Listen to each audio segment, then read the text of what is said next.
of the CDC. I'd like to start by recognizing the truly tragic toll that the COVID-19 pandemic has taken on all of us, especially those who have lost loved ones and who continue to suffer in the wake of this disease. This is the first of many briefings, and I look forward to speaking with you often, updating you on the state of the pandemic, and sharing continued actions that the public can take to protect themselves and their loved ones. Let's start with an overview of the data. There are some hopeful signs that we are watching very closely. 25.1 million COVID-19 cases have been reported to the CDC through January 25th. During the week of January 19th through the 25th, the 7-day average of new cases decreased by 21% to over 166,000 per day. During the week of January 18th to 24th, the 7-day average of new hospital admissions of patients with COVID-19 also decreased by 15% to nearly 13,000 per day. However, over 78,000 patients were hospitalized with COVID-19 as of January 24th. 419,827 deaths have been reported since January 22nd, 2020. During the week of January 19th to January 25th, the 7-day average number of deaths decreased by 4.9% to 3,113 per day.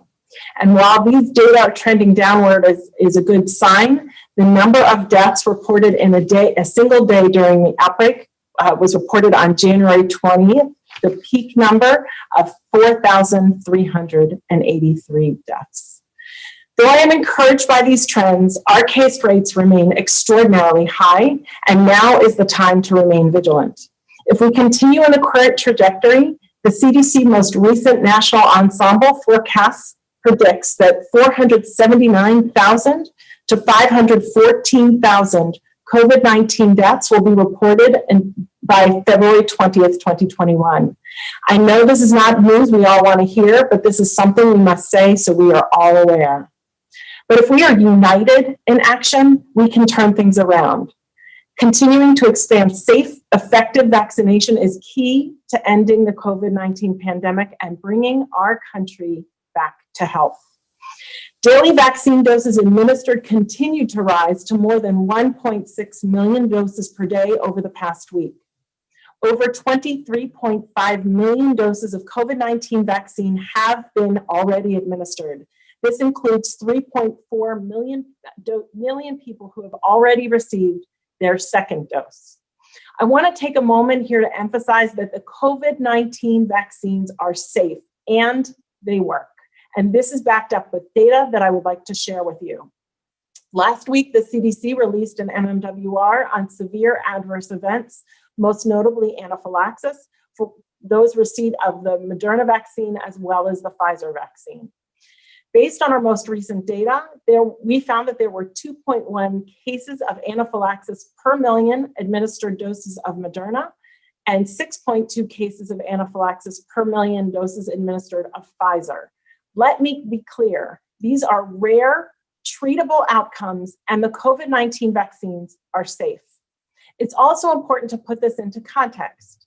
The risk of getting sick with COVID-19 are much higher than the risk of allergy or anaphylaxis from the vaccine.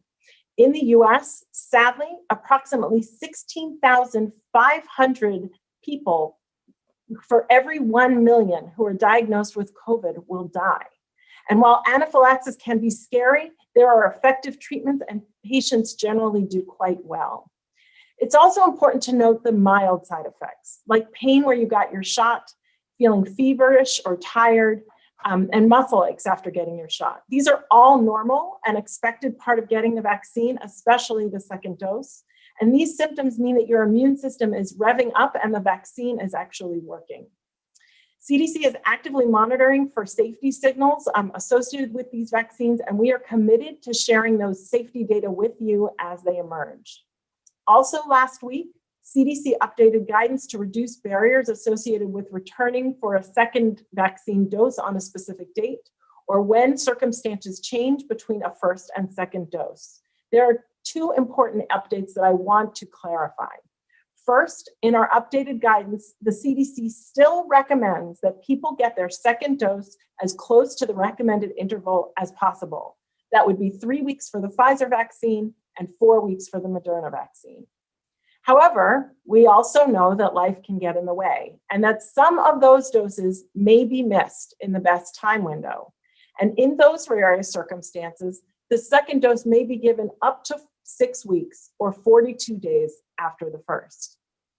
Second, the CDC has reiterated that the COVID-19 vaccines are not interchangeable. However, it's also true that in extremely rare circumstances, people may not simply remember or have documentation of which first dose they received.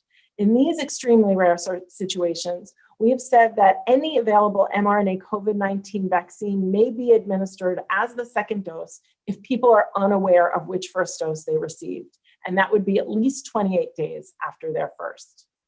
I also know that there are concerns about variants. Viruses mutate, and we have always expected that variants would emerge, and we have been looking for them. The variants have been identified recently seem to spread more easily. They're more transmissible, which can lead to increased number of cases and increased stress on our already taxed healthcare system. In the United States, 308 cases of B.1.1.7 variant that originated from the UK have been confirmed in 26 states as of January 26th. We also identified this week our first case of the P1 variant in the United States in Minnesota. To date, no cases of the B.1.351 variant that was first detected in South Africa has been identified in the US. CDC is committed to working with international and state and local partners and increasing surveillance to monitor the situation and share as soon as we learn more. The emergence of variants underscores the need for public health action. First, get vaccinated when it's your turn. Also, some people may need help getting vaccinated. Please consider helping your neighbors and loved ones schedule or travel to their appointments. Second, wear a mask, practice social distancing, and wash your hands. And finally, now is not the time to travel. But if you must, be safe and follow the CDC guidance. This includes wearing a mask as well as testing and the quarantine protocol. Please do your part to get cases down by simply taking these actions. Thank you. I will now turn it over to Dr. Fauci, who will share some scientific updates.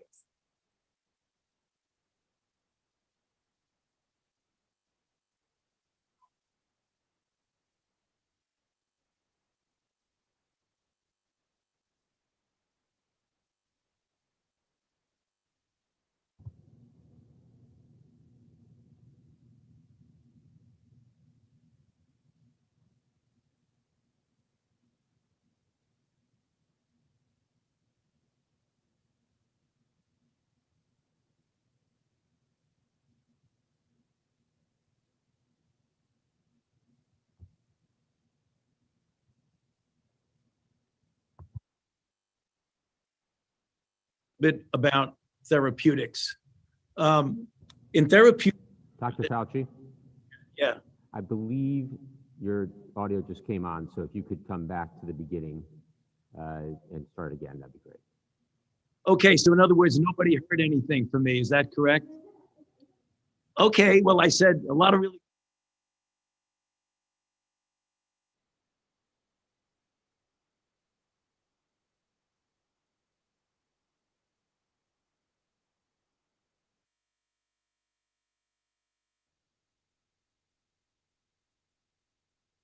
of concern that Dr. Walensky mentioned. When you think in terms of therapeutics, you think in terms of therapeutics for advanced disease and therapeutics for early and moderate disease.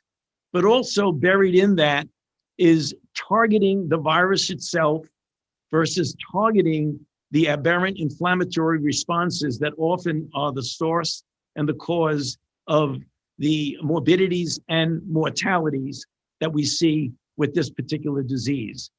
So first, if you look at the therapeutics for moderate advanced disease, one of the ones that is shown clearly to be very efficacious is dexamethasone in people who are hospitalized, who are on ventilators or have high flow oxygen requirements. it is shown to significantly diminish the 28-day mortality. There have been a group of studies, such as baricitinib and remdesivir, which have received an emergency use authorization. Moving over to the left-hand part of the slide, there are a number of interventions that have been used for more early or moderate disease. For example, remdesivir, which is a direct antiviral, has received FDA approval, and a variety of monoclonal antibodies have also received emergency use authorization, as have convalescent plasma. Other antivirals, hyperimmune globulin, and things like anticoagulants are currently in clinical trial. One comment about things like monoclonal antibodies and convalescent plasma, since they are giving antibody to someone who would need a direct antiviral effect of the antibody, it is best to use it early before individuals actually have had the opportunity to progress. And that's what we're going to be seeing in the future, is an attempt to, as early as possible, get these interventions to the patients in their particular state, hopefully as outpatients, if we can logistically get that done. If we can move on to the next slide, and that is vaccines. As many of you know now, the federal government has been involved either in the development of and or the facilitation of the testing of a number of vaccines that represent 3 separate platforms. Shown on this slide is what we all know is the extraordinary, efficacious, and safe results of the Moderna and the Pfizer-BioNTech product, with 94 to 95% efficacy and a good safety profile, both having received an EUA. What we're looking at closely now is others that you see on the slide, Janssen, AstraZeneca, and Novavax, which are in various states of trial. Of particular importance that you'll be hearing about likely within the next few days to a week are the results from the Janssen J&J trial. And the reason they're important, it relates to some of the things that Dr. Walensky said. And that is, it's a phase 3 trial with a different platform, a human adenovirus vector, but it is going to be looking at efficacy not only in the United States, but also in South Africa and in Brazil. So we will get a good feel from those, I believe we will. We'll let the data speak for itself.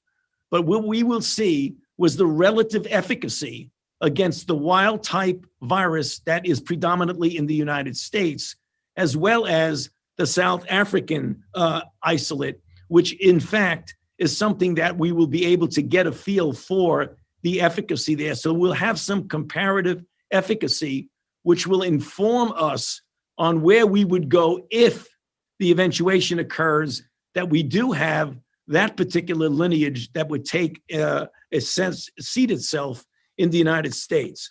So let me move on to the last slide, because that relates to what I said. Dr. Walensky gave you a good feel for the distribution of the various lineages, the 117, which is in the UK, the 351 South Africa, which I just mentioned, and the P1 in Brazil. She mentioned about the increased transmissibility and the likelihood of an increase actually in some lethality in the B117. The important question that people ask is, what is the impact on both monoclonal antibodies and on the vaccine-induced antibodies related to the vaccines that we are currently distributing now? When you're looking at the 117, namely what we refer to as the UK variant, what we're seeing is a very slight, if at all, impact on vaccine-induced antibodies and very little impact on anything else. So we are covered with that. Things get a bit more problematic when you go to the 351, or what we're seeing as the dominant one in South Africa, because in that regard, there is a moderate diminution, namely a multifold diminution in the in vitro neutralization by vaccine-induced antibodies. However, and this is an important however, it still is well within the cushion of protection. So you could diminish the vaccine-induced antibody efficacy by a few fold and still be well within the protective range of the vaccine. And that's the reason why you've seen announcements that actually the vaccines that we're using are still effective. However, given that as a fact now, we have to be concerned looking forward at what the further evolution of this might be. Now, I want to make one mention about the monoclonal antibodies because they are more seriously inhibited in the sense of impacting on their efficacy by this South African strain. That's the reason why there will be attempts to develop even other antibodies that might be able to avert this particular problem. So looking forward, what we plan to do in collaboration with the companies is to develop what we would call alternative or boosts that would use the same platform, but that would incorporate a particular immunogen that would address these particular variants. And for that reason, we will always want to be a step or two ahead of what might be a problem in the future. So I'll stop there now and hand it over to Andy Slavitt. Thank you, Dr. Fauci. My audio on? Yeah. Thank you, Dr. Fauci, and also thank you, Dr. Walensky. The country is truly lucky to have the two of you leading the charge on both our nation's best scientists and our nation's best public health officials. I want to pick up where Drs. Walensky and Fauci left off, public health and science. I'm going to talk about another topic, which is execution of the plan to combat the COVID crisis, namely the strategy, the progress, and the challenges, openly and transparently. Now, to begin, I'd like to start with one of the core pillars of our plan, and that is the equitable healthcare access and outcomes for all Americans.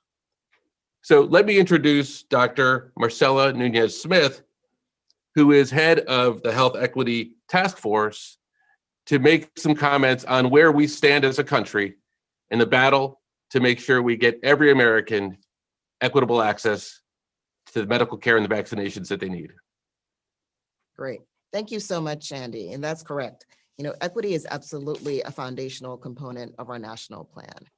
There's the moral imperative. It's simply the right thing to do to ensure that those who are hardest hit or at highest risk have the opportunity to stay safe and healthy through this pandemic. And there's also the science of it. We cannot beat this virus without making sure we're executing a plan that works for all communities. So we've committed to taking an equity lens to every aspect of this pandemic response.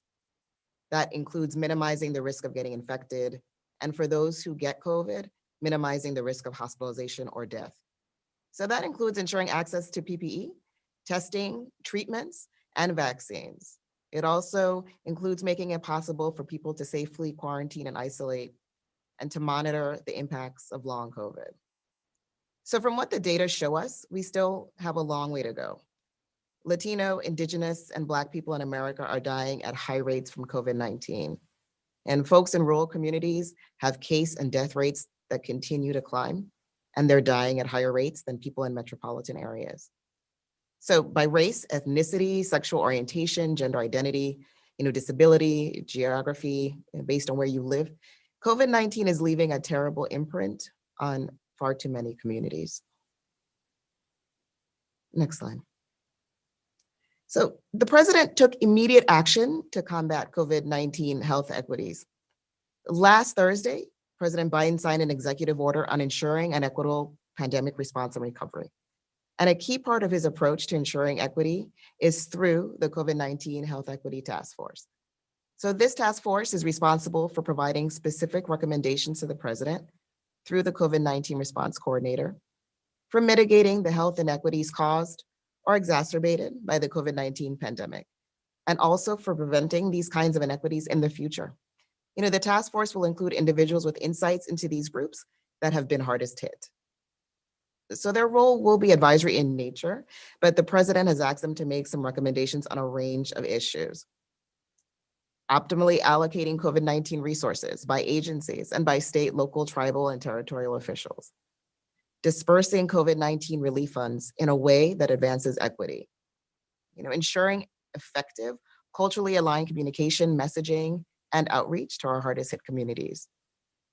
And addressing ongoing health inequities faced by COVID-19 survivors that may merit a public health response.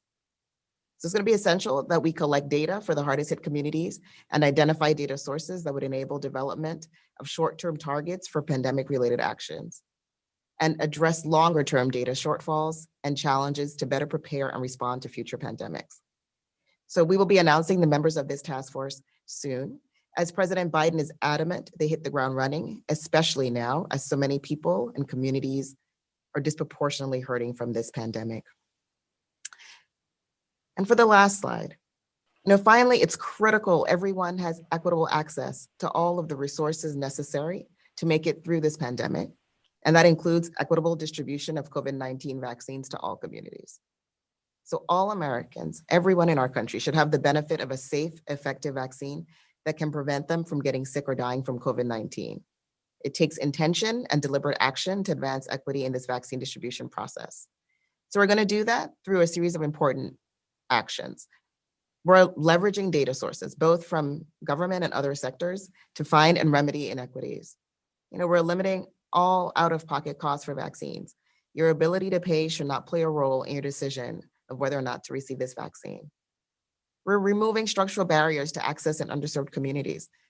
We'll do this by making sure that it's convenient and accessible to get to vaccination sites, by increasing the clinical and community-based workforce for outreach, education, vaccination, and wraparound services.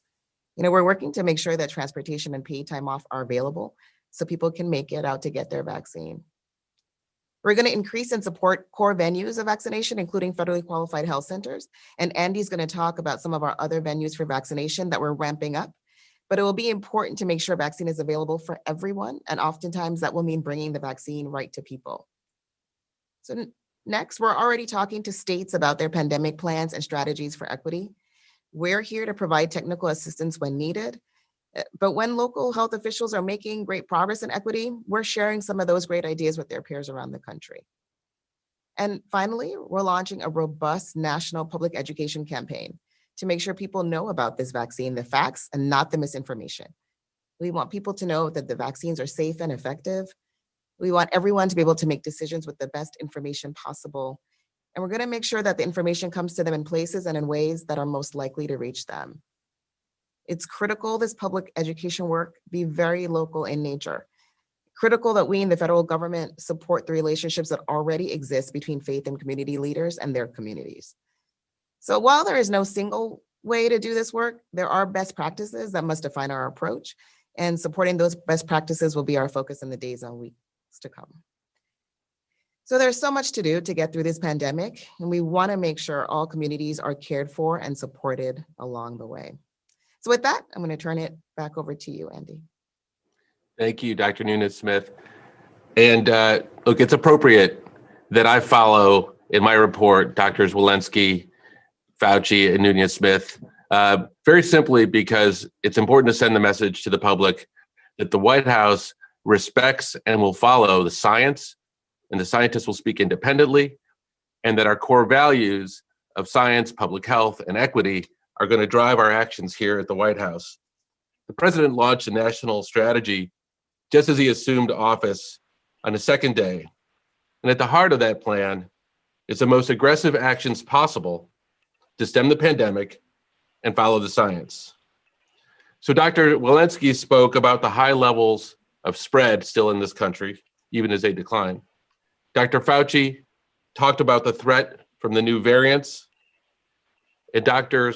Nunes-Smith spoke about our difficulty and challenges in getting access to vaccines all across the country. So given those realities, accelerating the availability and the administration of vaccines are all the more important. So it's been a busy 7 days. You've seen us begin to execute our strategy. We've set up a team, began working with states and vaccine manufacturers, launched community vaccination centers, taken action to improve supply, revise travel restrictions, and more. Now, I know that many Americans are anxious and eager to get vaccinated. I want you to know we're taking this issue on with incredible urgency and purpose, despite not inheriting a fully developed strategy or the infrastructure to make vaccines readily available to Americans as quickly as they need to be.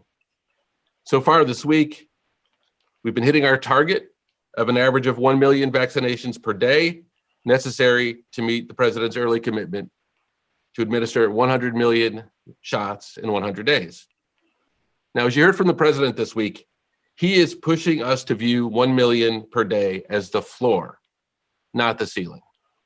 To that end, we are releasing more supply, activating FEMA, and deploying many more personnel. In fact, just this week, FEMA announced that they had obligated $1 billion to support state vaccination sites. Now I want to step back for a moment and put our vaccination plan in some context. To vaccinate every American over the age of 16, we are looking at a total need of well over 500 million doses of vaccines. Now, that assumes 2 shots for every American 16 and older. Now, I want to pause and say that everything we're talking about today, in terms of vaccines, reflects the vaccines currently on the market. That is a 2-dose regimen. We are not counting on things that are not in existence today. Our plan will be to make sure that we prepare for as many contingencies as exist. Right now, I want to level with the public that we are facing 2 constraining factors. The first is getting enough supply quickly enough. And the second is the ability to administer the vaccines quickly once they're produced and sent out to the sites. We are taking action to increase supply and increase capacity. But even so, it will be months before everyone who wants a vaccine will be able to get one. Now, let me start with what's happened so far. We've delivered 47 million doses to states and to long-term care facilities. We've administered about 24 million doses. Now, we've gotten several questions on this, so I want to be clear. As you heard us announce yesterday, any stockpile that may have existed previously no longer exists. Our practice is to maintain a rolling inventory of 2 to 3 days of supply that we can use to supplement any shortfalls in production and to ensure that we are making deliveries as committed. But we are passing doses directly along to states very much in real time as they order them. And we are confident that we will receive the supply on a rolling basis from the manufacturers to allow us to continue to do so. Now, we know there are places in the country with not enough vaccines. And at the same time, there are places with vaccines that they're not using yet. This is a natural challenge states are facing, and we will give them more visibility into their forthcoming supply and providing technical assistance that will help them make sure to make quicker use of these doses. But I want to emphasize an essential ingredient to increasing the administration of vaccines is passage of the American Rescue Plan, which dedicates needed money for vaccinators and for the administration of vaccines. Now let me take you through what we're doing to increase the supply. So the president invoked the Defense Production Act last week as a big first step to increase the supply of vaccines. We're going to make sure that we get 6 doses out of Pfizer's vials everywhere in America, because that's the potential. And we're going to do that by acquiring something called low dead space syringes. I'm sure everybody knows what low dead space syringes are. I now do. And yesterday, we announced a 16% increase in supply flowing to states every week for the next 3 weeks to a minimum of 10 million doses per week. That's good news.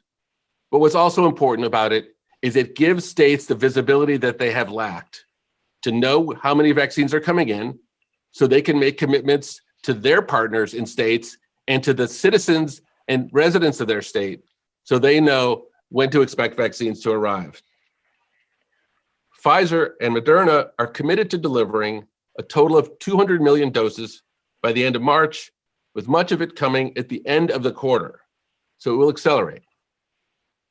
Pfizer yesterday announced that they think they can deliver 120 million doses this quarter. And as you heard from the president yesterday, the United States plans to purchase an additional 200 million doses from Moderna and Pfizer this year, which will be sufficient to vaccinate every American over the age of 16. And we expect those doses this summer. This entire thing is an unprecedented undertaking. We will run into unanticipated issues. But our plan and the actions we're taking in the days and weeks ahead is to deliver on these commitments to the public. Finally, we've also announced that we are creating additional paths to get Americans vaccinated. These will include standing up what we call community vaccination centers. We are going to launch 100 community vaccination centers this month. We will be also supplying vaccines directly to pharmacies. We will be standing up mobile clinics to reach hard to reach areas, particularly for pursuit of the health equity goals that Dr. Nunez-Smith has outlined. And we're going to partner with community health centers that reach hard-hit communities and have infrastructure to deliver vaccines. But again, I want to close with this. It's critically important that Congress act. The American Rescue Plan is an important and vital part of getting America vaccinated. It's got bold and ambitious legislation that will help fund the effort that we're outlining today and providing the resources we need to defeat this pandemic. So we need immediate action. With that, I'm going to pass it back so that we can take some of your questions.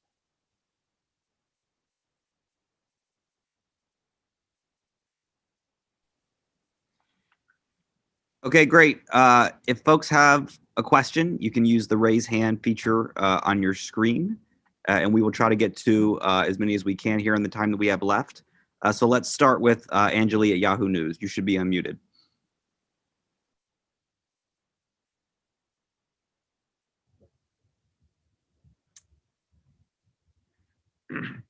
This is a technical. Mute me. Hi there. Thank you for taking questions. Can you hear me? Yep, we can. All right, great. Thanks so much. I just wanted to get some clarity about the rollout of these vaccines. It seems like we are getting an increase in vaccinations and administration. Can you clarify what the sudden change was to be able to get to this point? Andy?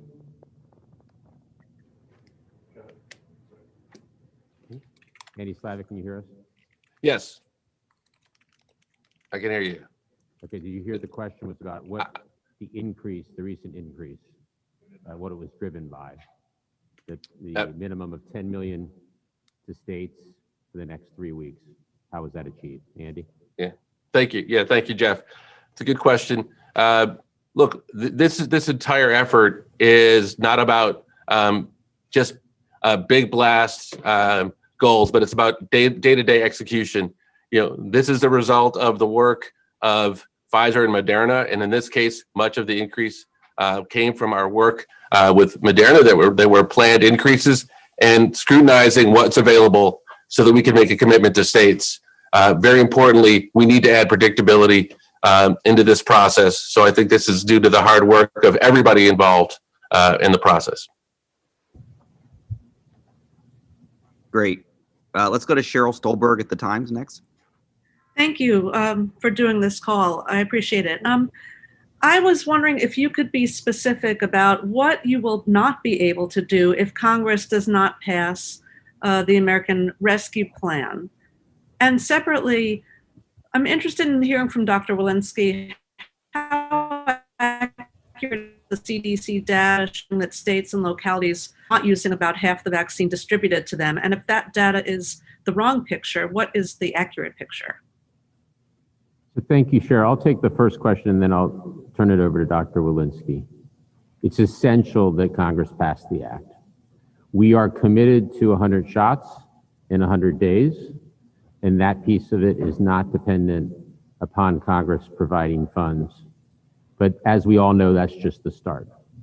We need Congress to provide money for additional vaccinations, sites that provide for more vaccinators. So in order to get all Americans vaccinated, we need Congress to provide funds for vaccination. We still do too little testing in this country. We need to ramp up testing significantly. So we need Congress to fund more testing in order to reopen schools and businesses and take care of people in congregate settings. Furthermore, believe it or not, we still have shortages of PPE and other critical materials. We need emergency funds in order to make sure that we have those materials. So those are just three of the key areas that need to be funded by Congress in order for us to execute on the president's national plan. Maybe you can repeat the question for Dr. Walensky and I'll hand it over to her. Yes, the question for Dr. Walensky is, how accurate is your data showing that states and localities are using only half the vaccine supply? And if that is not the real picture, then what is the accurate picture? That's a great question. We have a database that actually looks at the vaccine supply. I want to reiterate that, not all vaccine that is sort of allocated or delivered or whatnot is available for inserting into people's arms, and that where in the pipeline that is varies by the day of the week, whether it's available that singular day. We are working very hard in ensuring we understand exactly where the vaccine is on any given day, and the reporting of the data is actually also behind. So we're getting when vaccines are reported rather than when they are actually administered. So much of our work over the next week is going to make sure that we can tighten up the timelines, understand where in the pipeline the vaccine actually is, and when exactly it is administered.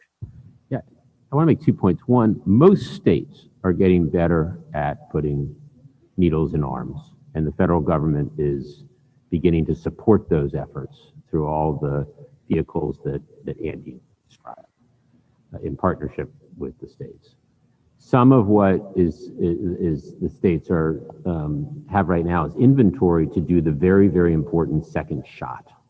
So I think it's important that when you're looking at states' inventories, that you recognize that some of that inventory is being held for the very important second shot, which we all believe that everyone should follow the FDA guidelines that Dr. Walensky said earlier.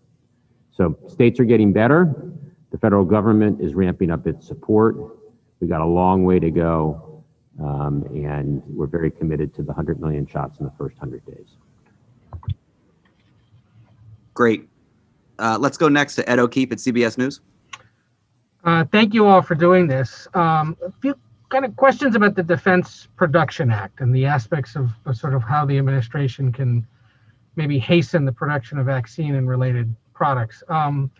Regarding these new doses from Moderna and Pfizer that you all announced yesterday, have those two companies specifically told you when these extra 100 million doses will be available? I know some administration officials said yesterday, over the course of the summer. Moderna said third quarter of 2021.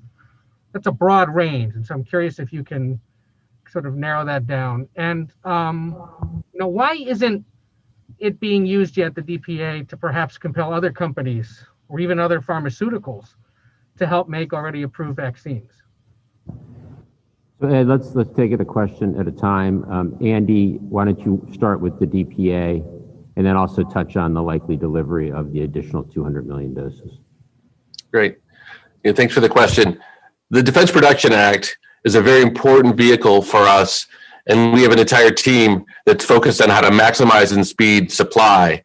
Now, at its first instance, getting the syringes and all of the other ancillary capabilities necessary to get Americans their vaccines is one of the core areas. We've identified 12 areas where the president has authorized us to use the Defense Production Act, including masks, including more testing, including many spaces.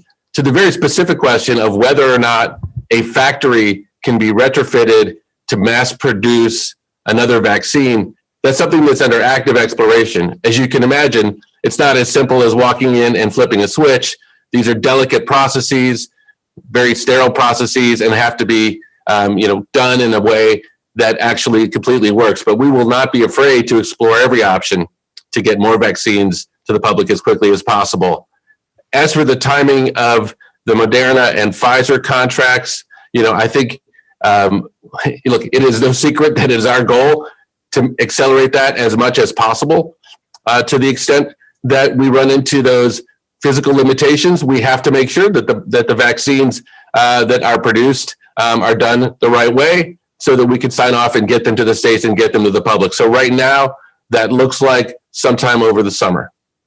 So hypothetically, then, what you're saying is you're exploring the possibility of, say, again, just hypothetically, potentially having someone like Merck produce the Moderna vaccine by using the DPA to do that. Well, I don't want to talk about specific names per se, but I will say that we are exploring every possible option. We do not believe that in a emergency crisis situation that we're in, that it is responsible to just pick one path and pin our hopes on that. Obviously, there are other vaccine manufacturers that are submitting emergency use authorization applications. There are other manufacturers that are not pursuing their own vaccine. And for all of those, we will be looking at ways to accelerate. But when we make a commitment to the public, we don't want to make a commitment to the public based on things that have not been accomplished. We want to make our commitment based on the things that we know about today. And that's why we're talking about through the course of the summer. We'll do everything in our power, of course, to accelerate that. Yeah, I think, Ed, just to summarize it, this is a national emergency. 400,000 people have died. Everything is on the table across the whole supply chain, from the deadweight syringes to other pharmaceutical companies, to anything we can do to increase the vaccine supply and the timing of the delivery is on the table, and we will execute accordingly. Great. Let's go to Kristen Welker at NBC News. Thank you so much. A couple of questions. Just to follow up on Ed, I just want to be very clear. Has the president actually signed the DPA? And can you speak to the timeline? You raised the issue of summer. And just so that we're clear on the expectations by the end of summer, President Biden said that he was confident by the end of summer, 300 million people would be vaccinated. Is that still your expectation? And then can you speak to some of the concerns that we've heard from governors who have cheered this announcement and say they welcome more supplies, they welcome more vaccines, but in the words of Larry Hogan, quote, "We are going to need much more supply." Are you able to meet what the governors are asking for, not just increasing it in this first tranche, but continue to meet what they're asking for? So thank you for the question. Let me speak to that. First of all, I think it's important to clarify the difference between 300 million or 600 million vaccines being produced and the process of getting that across the country to providers and pharmacies and community clinics and into people's arms. There are many more challenges. So what we've talked about yesterday, what the president announced, was a first step, namely to make sure we have enough production. Making sure that 300 million people get vaccinated have a lot of other elements, including community conversations to discuss people's concerns about vaccines as we get into the summer, including making sure that, to our earlier points, we are getting every community access to vaccinations. So there is a huge process which we are undertaking to do this. And so I don't want you to hear that just because they will be manufactured and produced by a certain date, that is the same thing as taking every step necessary to get them to the public. As for Governor Hogan's comments about wanting more vaccines, we hear you, Governor Hogan, and we couldn't agree more. I would love to tell you that we inherited a situation where there were stockpiles and stockpiles of vaccines sitting there. That is not the case. And it is our job to level both with the governors and with the public. Having said that, what we have been able to do is make a commitment to increase by 16% the amount of vaccines going out and to provide 3 weeks of visibility, which will allow them to plan better. And we hope to do our best to increase and accelerate more vaccines as we see them. Great. Let's go to Yamiche Alcindor, PBS. Hi, thanks so much for taking my question. I have two questions. The first is, can you, just for housekeeping, I just want to make sure how many vaccinations are currently available and what's left in the federal stockpile. Is there Are we dealing with a finite number of vaccinations, or are they coming in at a certain? I'm just kind of wondering if you could talk through the numbers again. And then the second question I have is, what percentage of vaccinations, people that are already vaccinated, is coming back with racial and ethnicity information? Because I'm wondering how we know who is getting what and how you're gauging success when it comes to the people that are getting vaccinated. So Andy, why don't you take the first question and Dr. Nunez-Smith the second, please? Yep. So to date, we've delivered 47 million vaccines to states. And we are committed to delivering an additional 10 million per week for the next 3 weeks to states. Now, we do not keep a stockpile of a large number of vaccines. We keep a 2 to 3 day supply as a practice, just to account for variation in manufacturing production. That's it. The rest moves out to states.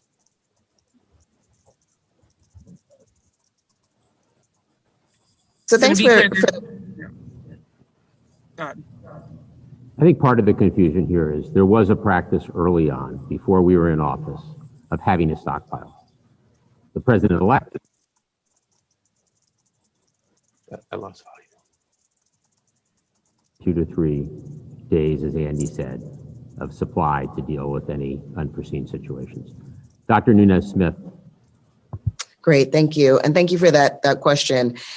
So we are 100% committed to making sure that when it's your turn, that you have access to the vaccine. And we know that access in many communities that have been hard hit might be a challenge. To your specific question around race ethnicity data, we are making a call to get better, more consistent data, particularly around some of these demographic points. We see right now around 16 states or so that are releasing race ethnicity data, but it's true that those data are incomplete. But it's not our only sort of visibility into what's happening. The CDC, for example, has a metric around social vulnerability. Many states are using that now. We encourage the use of equity metrics such as that as states are doing their mapping and planning. So we can think about things like neighborhoods and communities as metrics and ways to track as well. And we're building our equity dashboard right now, and we'll rely on government sources as well as sources of data external to government. And could I just ask as a follow-up, how soon do you think that the plan to roll out vaccines to communities of color will have real impact? I know we've talked about summer and other months for the nation as a whole. I wonder if there are any estimates for communities of color and vulnerable populations. Absolutely. So, that work is happening right now. So in states and localities, where, depending on kind of what's on the ground as far as prioritization, but in those communities that have been hard hit, I say kudos to all of the local health officials who are making those pushes to get to those who are over 75, who are in affordable housing communities, who are bringing vaccine to people, in homeless shelters. So, again, who meet the criteria for the prioritization. And so I think that's the key, is when we say, everyone over a specific age is eligible, that we're going to have to take an extra step to get to some of the people who are hardest to reach. And that work is already happening now. Thank you. And we're coming up on the top of the hour, so we have time for one more, which will go to Alice Park at time. Hello, thank you so much for taking my question. So this is more for the scientists, perhaps Dr. Fauci and Dr. Walensky. It seems that the mutations in SARS-CoV-2 are inevitable, and it's really a matter of staying on top of them to figure out which ones are going to be benign and which ones can potentially affect disease outcomes and ultimately vaccine immunity. Are there plans to expand on the current sequencing efforts on a national level? Like provide states with additional funding for collecting samples or conducting the sequencing themselves? And how high a priority is this to have a more national sequencing effort for surveillance purposes? Dr. Walensky, why don't you take that first? Great, thank you. And yes, we are actively working on this. These are data and samples that are collected in the states, as well as with academic and pharma collaborations. I will highlight again, there's money in the American Recovery Act to move this forward. And we really need to have access to those resources to do the amount of sequencing and surveillance that we need in order to be able to detect these when they first start to emerge. Yeah, just to expand, I mean, believe it or not, we are 43rd in the world at genomic sequencing. So it's essential as part of the American Rescue Plan.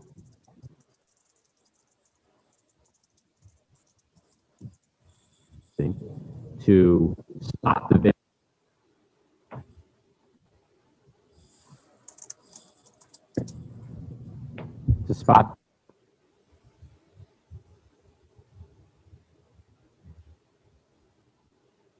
with variants. I'm getting signal that I'm going in and out. Can you hear me now?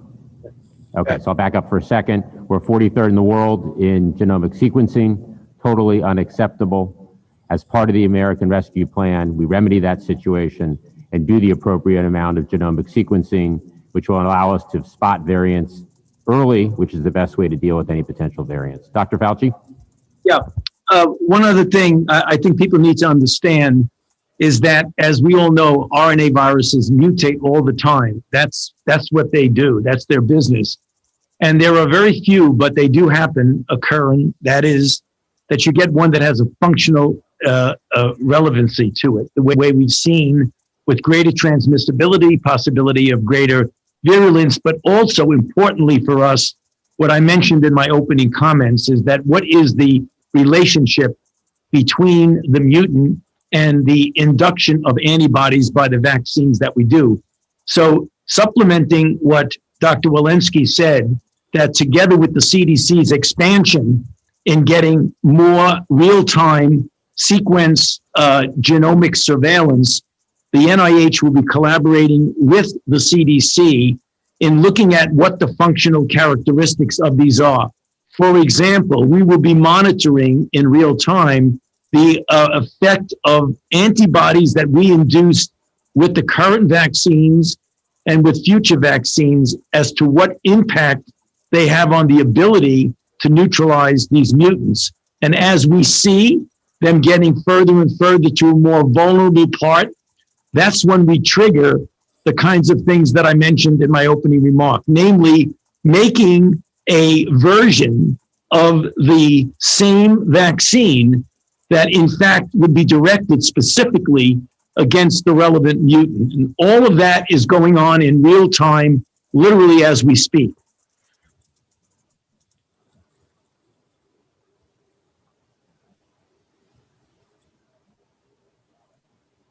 Okay, I think we're going to wrap it up here. I want to thank everybody for joining. As you can see, lots of information on the disease front coming from CDC, science, from Dr. Fauci, and the operations from Andy Slavitt. We will be